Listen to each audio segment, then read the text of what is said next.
What I did not expect when I boarded the Norwegian Getaway cruise ship in New Orleans 2 Sundays ago, what I did not expect is that I would return to dry land a week later and attend a dog parade. Didn't see that coming. Now, it's Mardi Gras season in New Orleans, or at least it was when I was there a week ago. And we know about the Mardi Gras parades with the beads and the colorful costumes and the nudity and the vomiting. All very festive, but I did not know until our old friend Kay Howell told me that there is a Mardi Gras dog parade, and that was started as a joke. Apparently, the Mystic Crew, Krewe, of Barkus parade started in the early 1990s, and there are all these parades around Mardi Gras. It's not just one. It's like parade after parade after parade. And some dudes were sitting around in a bar, as dudes are wont to do, and they said, all this parading is kind of silly. Wouldn't it be funny if we had a dog walking parade? And so they were just drunk enough to do it. 1992, I want to say it was. They did this dog walking parade, and it was so popular that by 1994, the Barkus parade had achieved and been given official parade status in New Orleans, and it has been a huge tradition ever since, over 30 years now. And I'm standing in the French Quarter in the sun on Sunday afternoon, having had the rice and beans, having sat in a bar and watched a band just absolutely crushing, because that is the French Quarter. You know, we've all heard about Bourbon Street. So I'm walking Bourbon Street, and there's bands playing all over the place. It's like what you hear about Austin. It's like what you hear about Nashville. And it was really, really cool. To be perfectly honest, I thought it was cool. And there are just thousands of people everywhere, and I'm not great with thousands of people everywhere anymore. But I'm in the French Quarter, and I have strict instructions from Kay herself to attend the dog parade because she could not. All right, our cruise ended on Sunday. We got off. We went to the World War II Museum, the National World War II Museum in New Orleans, which is a pretty spectacular museum, I must say. Not a bad idea these days to take a look at what weapons they have, because you just don't quite know if they're coming across the border or not. And I'm only half joking when I say that. And then Kay had to get back to ship. All right, Kay is working on the ship. She's working on the Getaway, and I was down there as a guest of hers for the week, checking it out, and I'll tell you more about that in a minute. But she could only get off for the morning, and then she had somebody else coming on board with her, and so we parted ways, and she went back to the ship and left instructions for me to attend the dog parade and take some photographs, because Kay Howell is a dog person. And so I did that, and it was a lot of fun, and there were thousands of people. I read somewhere that they cap it at 1,500 dogs. And it's not just dog walkers, all right? There's marching bands and there's dancers, and the dogs are on floats and they're in costumes. It's a whole thing. Done up in the way that I'm learning only New Orleans can do it. I've never been to the Big Easy before, man. Quite an experience. And it reminds me that it's these diversions. When I was blogging about touring in the past, I would blog a lot about tour diversions. And it's one of the great things about being on the road is that you don't quite know what cool situations you're going to get into, what things you're going to see, what people you're going to meet. I remember being on tour in Germany in 2017 with Sarah Smith and our old pal Shimmy taking me on a stadium tour of Signal Iduna Park, which is home of Borussia Dortmund, and the Yellow Wall, and a stadium that holds 80,000 people. And what an amazing tour that was. They took us right onto the pitch. I stood on the corner flag. Really, really cool. And during that trip, they took us into the Borussia Dortmund locker room, and I stood in front of the stall belonging to Pierre-Emerick Aubameyang. And I said a silent prayer This was November of 2017. I said a silent prayer that Aubameyang would be signed for Arsenal. And damn it, in January he was. And so I feel as though I had a lot to do with Aubameyang coming to Arsenal. And that is a tour diversion that I did not see coming. And there are so many others along the way. And it's one of the exciting bits. It's like, you're going to go play shows. You're going to be in these cities or those cities. What you do not know is just the cool little diversions that are going to come along. And so it was on this cruise with Kay, because I didn't see a dog parade coming, and yet a dog parade occurred. And the whole thing just reminded me of being on tour with Kay. We travel extremely well together. Our friendship was forged in the fire of touring, all right? We knew each other before we went out for 6 weeks in Europe as Sarah's backing band in 2021. But it was in that experience, sharing rooms together, being in close quarters together. I have shared a bed. Let's back this up. The person who is not my spouse, former spouse, with whom I have spent the most nights in a bed is Denny Gautier and his beard.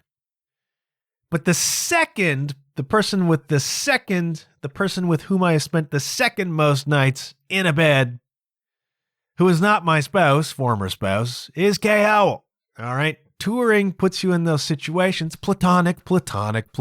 Get your heads out of the gutters, kids. We are nothing if not professional. But we're in close quarters, and touring can be rough. Those of you who are touring musicians know. When it's great playing shows and it's novel being on the road, it's not easy. It is tiring being on the road. There's pressure. There's a lot of fatigue. Sometimes nutrition is not great. Sometimes sleep is not great. Sometimes you find yourself in heinous situations. It can be a mental, physical, emotional grind being on the road, despite the highs. The highs are very high, the lows are very low. And the people with whom you experience those, you forge a special kind of bond with those people. It's why Ken is one of my best friends, and Denny is one of my best friends, and why Kay is one of my best friends.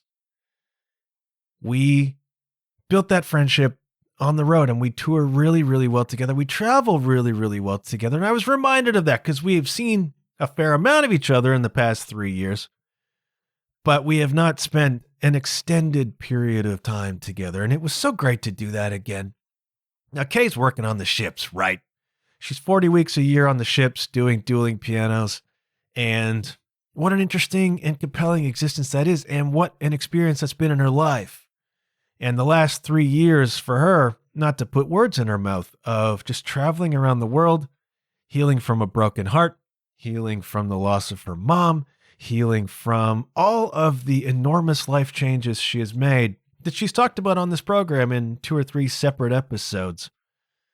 Just an enormous amount of change and heartache and growth in Kay's life. And so much of that has happened on the ships, cruising around the world, having this existence. And so I've seen her, but I've not spent that kind of intense and extended time with her. And it was such a treat to do so. Because as you know, the past 6 months or so have been a time of enormous change and upheaval in my own life, often difficult and painful change and upheaval.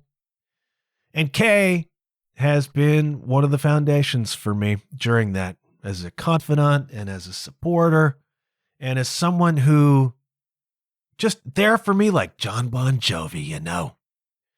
Kay's been that, and I have so valued her, but that does not mean she does not call me out.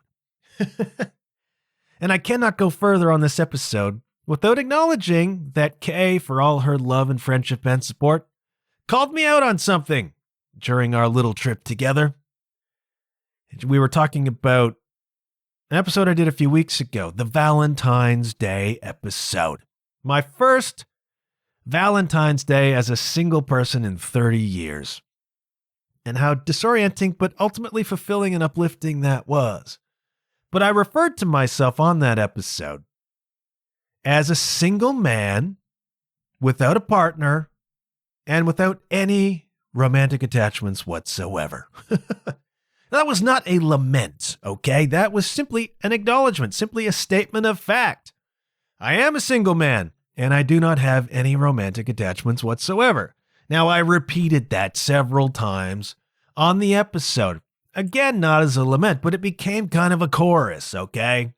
It just became the chorus to that episode.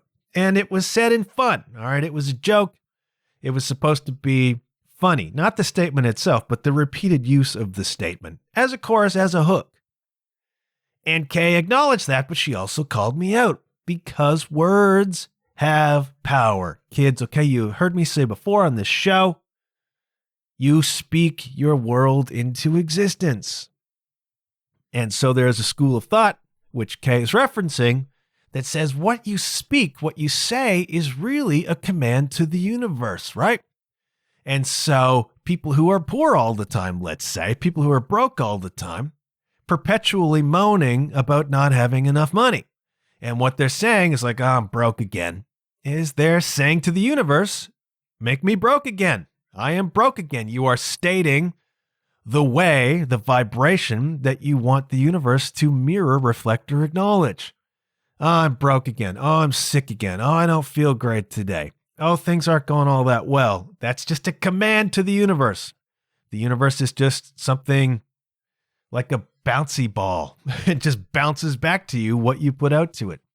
And so I, even in fun, even in jest, repeatedly saying I'm a single man with no partner and no romantic attachments whatsoever, in Kay's mind, is me saying to the universe, make me a single man with no partner and no romantic attachments whatsoever. And there is a danger in that if you don't want to be a single man with no partner and no romantic attachments whatsoever. And I'm not quite sure at this moment where I fall on that. But I will reiterate what I have said in the past. You female listeners out there who love the show and are desperate to spend, a dinner or an evening or a drink with the host, don't be shy. I'm here for you. I'm receiving messages. But it's all new to me, this single thing, all right? And so it's a bit disorienting, and I'm trying to treat it somewhat lightly, and so I was in that episode. But Kay reminds me, words have power. Right? You can speak your world into existence, and you have to be careful, even in jest, what you're putting out there. And so I'm being careful now, and I acknowledge and thank her for that. Okay, she did call me out. Despite how close we are, she's not afraid to call me out, and I appreciate that. And I had a great time. I had a really super time. It's a whole period of firsts. Now, that was my first vacation as a single person. Now, as a guest of Kay, who occupies a bizarre sort of position on the ship, whereby she is neither passenger nor exactly crew, she exists as a guest entertainer in this weird nebulous kind of zone where she still has to conduct herself as though she were an employee of the ship, while not being exactly an employee of the ship. But it means she's got to be on her best behavior. And it also means that the guests that she brings onto the boat have to be on their best behavior. And that includes no fraternizing with the crew or with the passengers.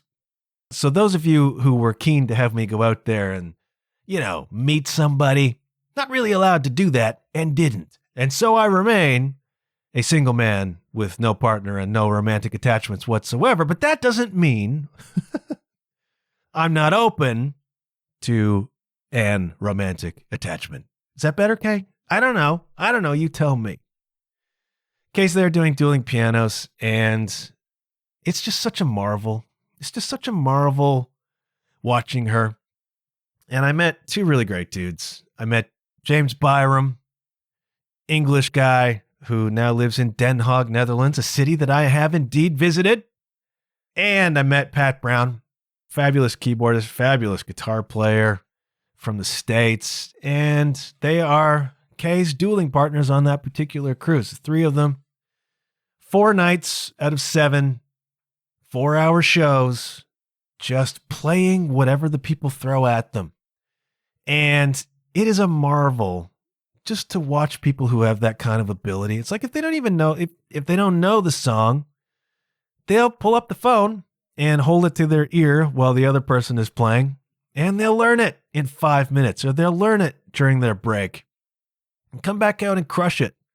And they're all such great players, all such great singers, and they trade off on drums, like just really, really musically impressive.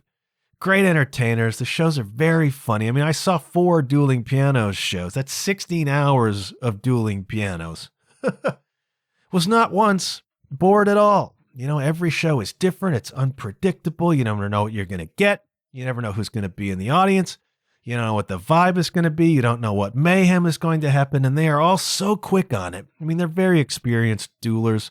They've done these shows all over the world, literally, on the high seas and otherwise. But just to watch them work and watch how they connect with each other and the chemistry they have, just really, really, really impressive. And I want to thank all of them, Kay, James, Pat, because they did have me up to play. On a couple of nights, they had me up to play a few songs. And to be perfectly honest, felt a bit awkward to me. I'm very sensitive about other people's stages because I have played so many damn shows where people want on the stage, right? People in the audience want on the stage. Can I come up and sing this one? No, you can't come up and sing that one. Can I play the drums? Who are you again? You know, it's really awkward, and I don't want to be that guy. Okay, when I'm at a show, I respect other people's stages. I will never, ever invite myself onto somebody's stage, and I didn't.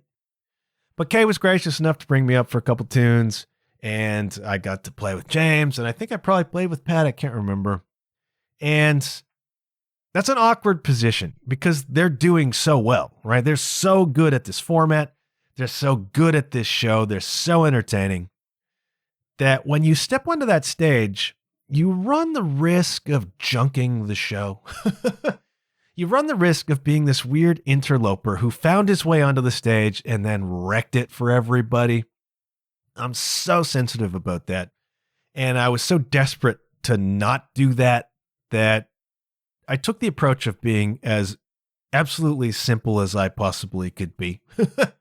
Just basically hung on kick snare, tried not to get in the way, most certainly did not try to bust out all sorts of impressive stuff. I don't want to be that guy. And if you're in an audience sometime and you're a player, don't be that guy. Okay, don't be that guy. Don't be the person who tries to find his or her way onto the stage so as to steal the spotlight and soak up some of that attention and praise. I understand the temptation, but don't be that, all right? Be a professional. And a professional does not do that. A professional does not want the acknowledgement of somebody else's stage. And I'm like that too. And if they had not invited me up, I would have been perfectly content to just watch them do their thing and kind of bask in the unbelievable talent that all of those people bring to the game.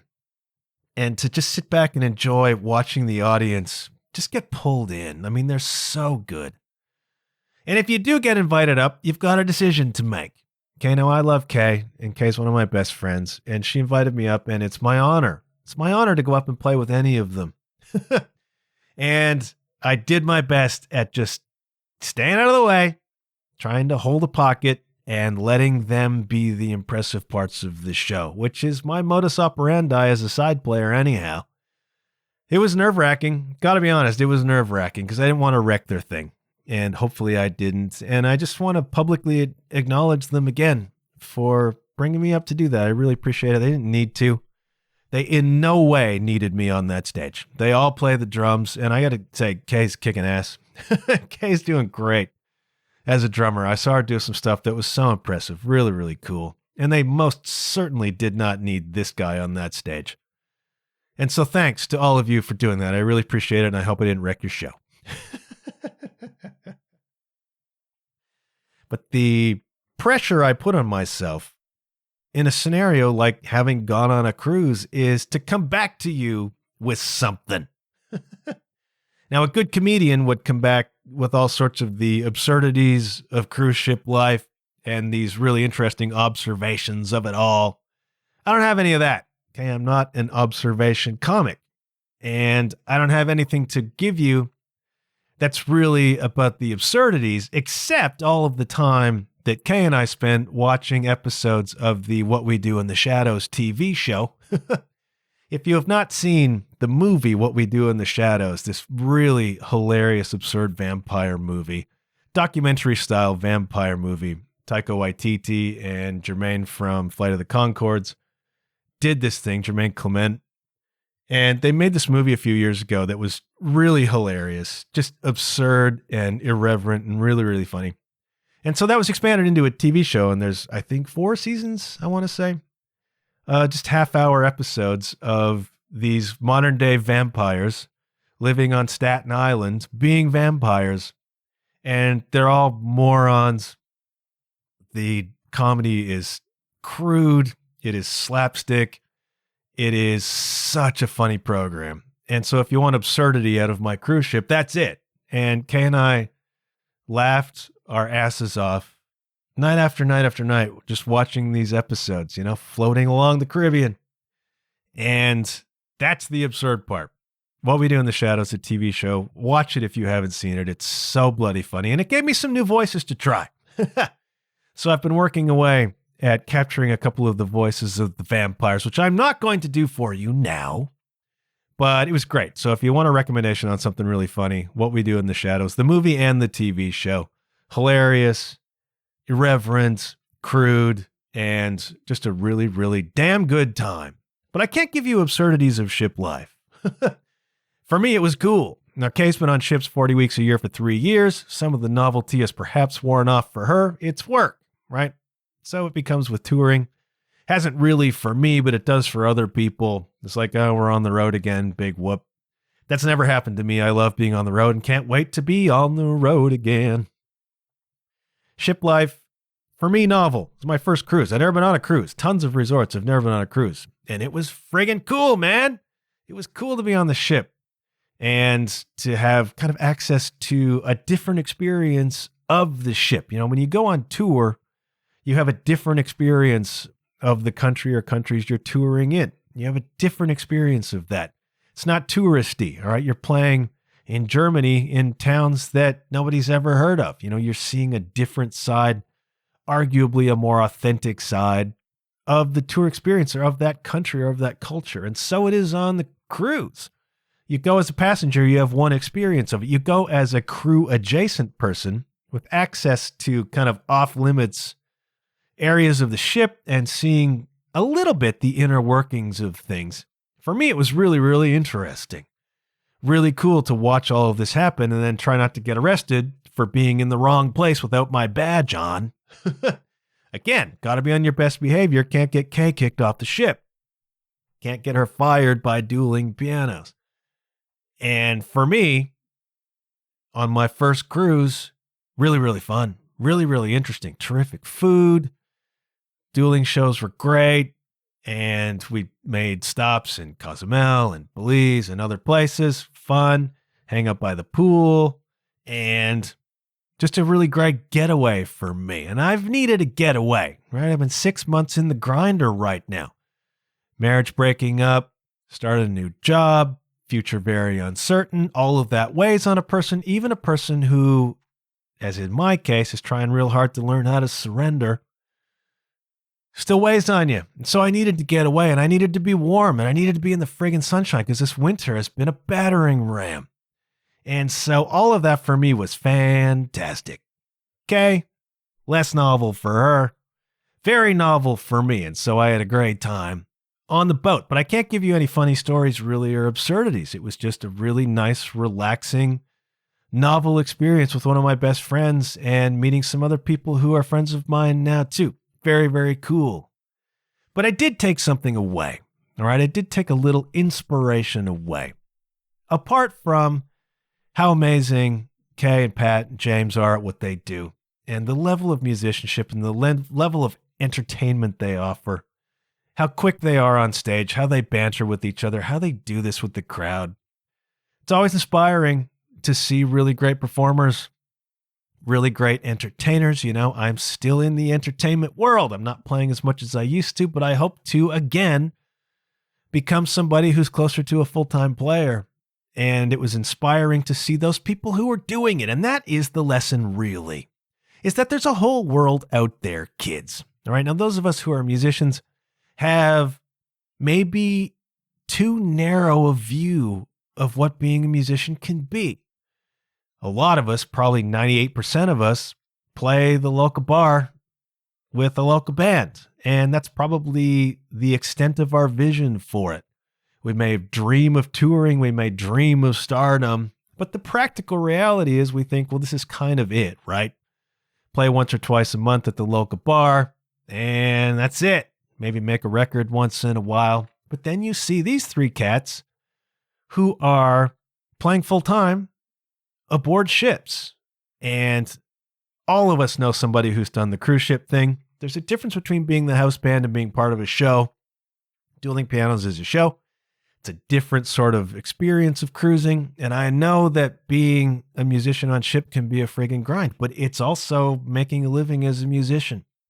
And I look at all of the crew who are aboard this ship, right? We have this idea baked into us that you kind of stay where you're from, more or less, and you come up and you go to school maybe, and you get a job doing something, and you live more or less where you're from. And once in a while, maybe you take a vacation, and that's the sum experience of your life. But then you get on one of these ships and you see people from all over the place who are part of the crew, and they're working at Starbucks, or they're working in a restaurant, or they are part of the entertainment staff, or they're part of the marketing people, or they are engineers who work on ship, or they are safety people, or they are security. I mean, they are doing the jobs in some cases that we grow up and do here where we're from, because we think that's where we have to do them. But they show us that there's a whole world out there. Kay and I got off the ship on Sunday morning, time for me to go, and she had to get back on ship and get ready for the next cruise, the next part of her contract. And I felt the pang. I felt the pang that I feel sometimes when I go see a band and then I go back to my life and I know that they're staying in that energy and going off to the next gig.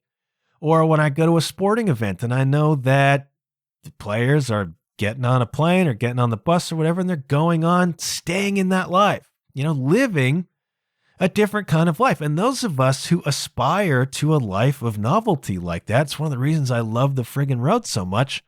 Even if we're playing small clubs or whatever in towns you've never heard of, I love that accelerated life. I love the feeling that comes with that kind of novelty. Kay gets back on the boat, and it's not novel for her, and she's about to do the same itinerary we just did, but she's living, man. She's living on the ship. She's living her life. Later this year, she's doing a whole whack of contracts in Europe, really exotic cruises. And I feel the pang, man. I feel the pang of wanting that kind of novelty, wanting that kind of different experience in my own life. And people are having it. All right. You're like, well, I work in a coffee shop and that's my life. There's a coffee shop on the ship. I don't know what the rate of pay is. I don't know what the ups and downs are of it. They probably work you like a friggin' dog. But the point is, you could be out there experiencing the world too. It's not like you need to have some extra special qualification. On the ship is like anywhere else. If you have certain qualifications, you get yourself a sweet gig, man, sweet ride. The chief engineer on that boat, I'm sure, does really, really well. But there are people who are working in the hotel side of things, right? And people who are working in the hospitality, working in the restaurant side of things. It's the whole world out there, man. And those people are waking up in a different port of call all the time. They're seeing places. Maybe they're taking a contract on a ship that's going all around the Mediterranean or going through Alaska or Scandinavia. If you're out there and you're like me and you want to see things and you want to live this kind of more novel existence, it's possible to do that. And the cruise ship reminded me. I haven't really had that notion since I've been on the road. And the last time I went on tour was 2021. And that was still pandemic time. and it was a really anxious time and it was a difficult time. But that desire to experience life on that level doesn't go away. And it hasn't gone away in my case. And going on that ship, it was cool to experience the ship. It was cool to experience the water. It was cool to be warm. It was cool to be out there. But what I take away from it is, oh yeah, remember the part where there's a world? We're so hung up on being where we're from, but we don't need to be. And in my travels out there, I've run into other people who are expats who live in Germany, expats who live in the Netherlands and Austria and the Czech Republic, people who are doing stuff there that they would be doing here, but they realize there's a world out there and they can go and experience it. And maybe being on the crew of a cruise ship is not up your alley. Maybe it's not what you want, but what it is you do can be done elsewhere. So if you're not super jazzed about where you live, think about how you can do what you do elsewhere. Yeah, it's on my mind a lot these days as I think about how my future is going to unfold now that so much has changed. It's like, well, there's a temptation to stay where you are. Right? We are built for comfort. Humanity, human beings do not like change because change is a threat. And we've talked about that before.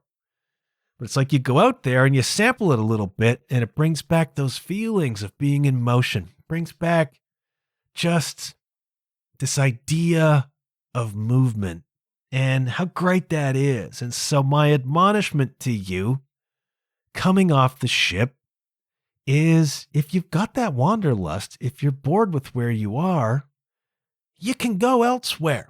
Man, you can go elsewhere. You can do something different. You can do what you do somewhere else. And it's not easy. I think in a lot of cases, it's not easy.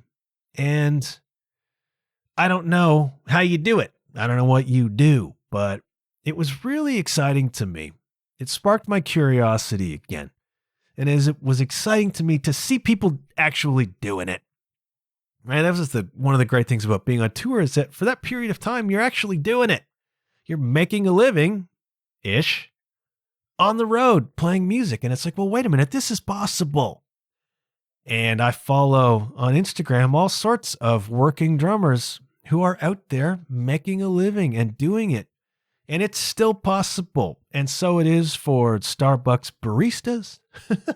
So it is for people who coordinate entertainment on cruise ships, people who run security on cruise ships, people who are just crew, generally speaking, on cruise ships.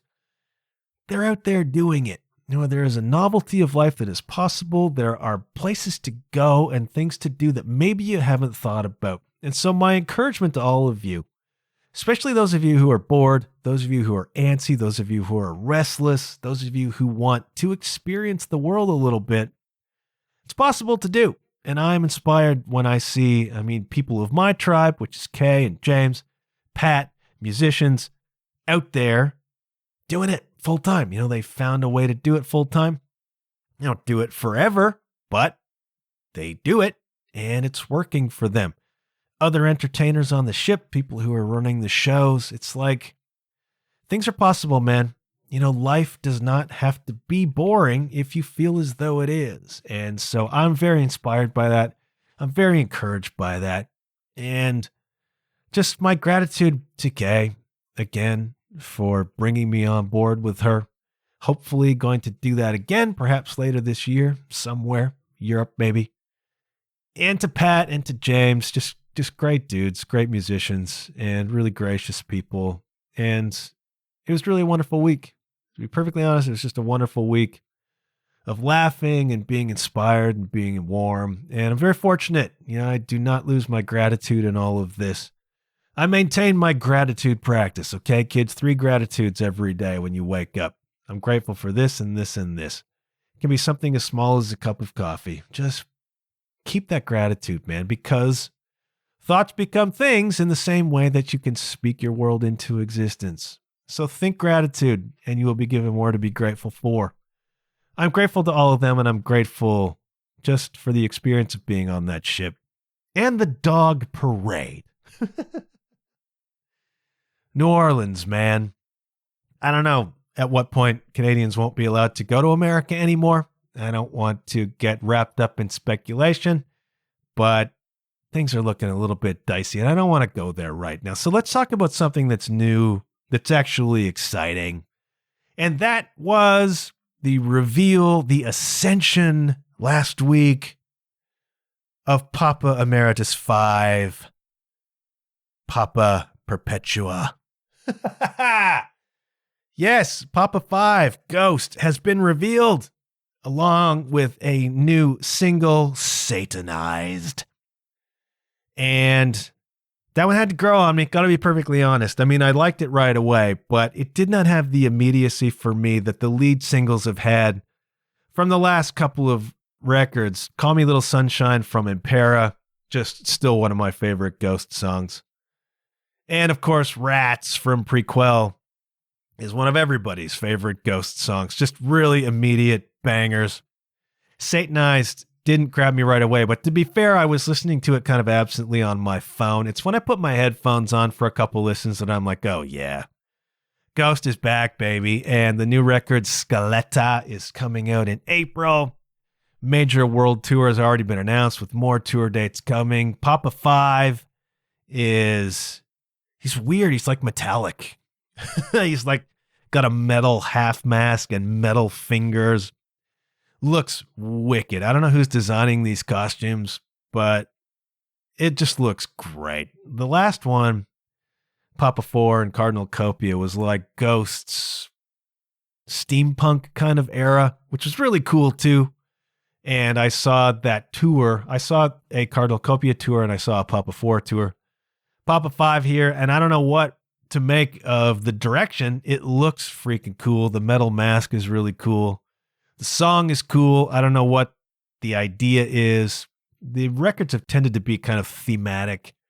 I don't know what this one's about, but it's great. And it's funny because they've always done marketing with videos, right? Like they spend a lot of money, not music videos, but like behind the scenes story videos that remind me a lot of what we do in the Shadows. The same kind of absurd, irreverent, hanging kind of humor, you know, just a toss away line at the end of a scene or whatever.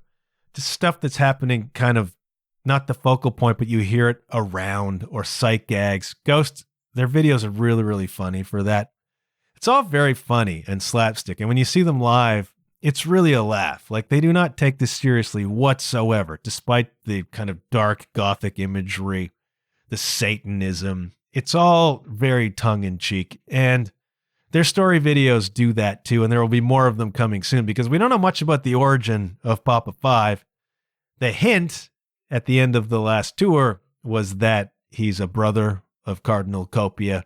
If you're not a Ghost fan, this doesn't mean anything to you, and it should, because A, the music is freaking great, but the mythology that's been built around this band and the way they've marketed it has been really, really, really fun. And they're a really fun band, and they're a killer freaking band, and the music is great. I'm stoked. I'm stoked because we've been waiting for Papa 5 since last year. He's out, new song, new record. So if you need something to latch on to give you a little hope, a little microdose of hope, new Ghost. And it's coming, and I'm stoked about it. And I don't know where I will see them on this tour, but I intend to see them someplace. I haven't seen a Canadian date yet. Hopefully there's a Toronto and I'll go. Or maybe I'll just slide over to Europe and catch a show there, you know. I gotta go. I'm recording this on Tuesday after work. I got home late last night from my flight. Had to work all day. Now I'm cramming this in as quickly as I can, which means I got to edit it and do the whole damn thing. There's a world out there, kids. That's the fundamental lesson, okay? There is a world out there, and there are ways for you to experience it. There are ways for you to work in it. There are ways for you to live in it, and I'm holding on to that, and I'm very curious about it. If you're feeling restless, start thinking about that. Think about, even if there's nothing you want to do on a cruise ship, just think about the fact of a cruise ship. It is a floating city. There's 5,000 people on board. People are working. Like 1,000 employees are on that ship. doing stuff. And maybe there's stuff you can do, if not on a ship, then at least elsewhere. There's a place we stopped on Cozumel where some ex-crew members, just sort of long-term ship crew people, decided to retire from ships and opened up a bar, which is, it caters to crew from ships. It's like, okay, let's live on Cozumel and have a bar here, and we'll cater to cruise people because that's our tribe. You know, there's a stepping stone possibly in going off and doing something like that. Doesn't have to be the end all. Might be just a transition to something else. So keep your minds open, okay? There is a whole world out there, and it's waiting to be discovered and experienced by all of us. Think about that. I'm going to go. Good things happen when you put yourself out there. I'm going to spend tonight getting this ready and uploaded, and hopefully it's okay. Thanks ever so much for listening. Thank you, Kay. Thank you, James. Thank you, Pat. Thank you, Norwegian Cruises. Hey, kids. Happy to be home, and I'll check you later. Yeah.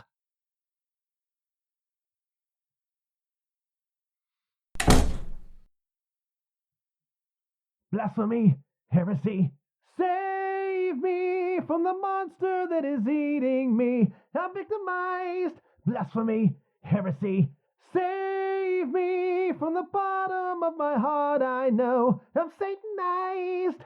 I'm Satanized. I'm Satanized.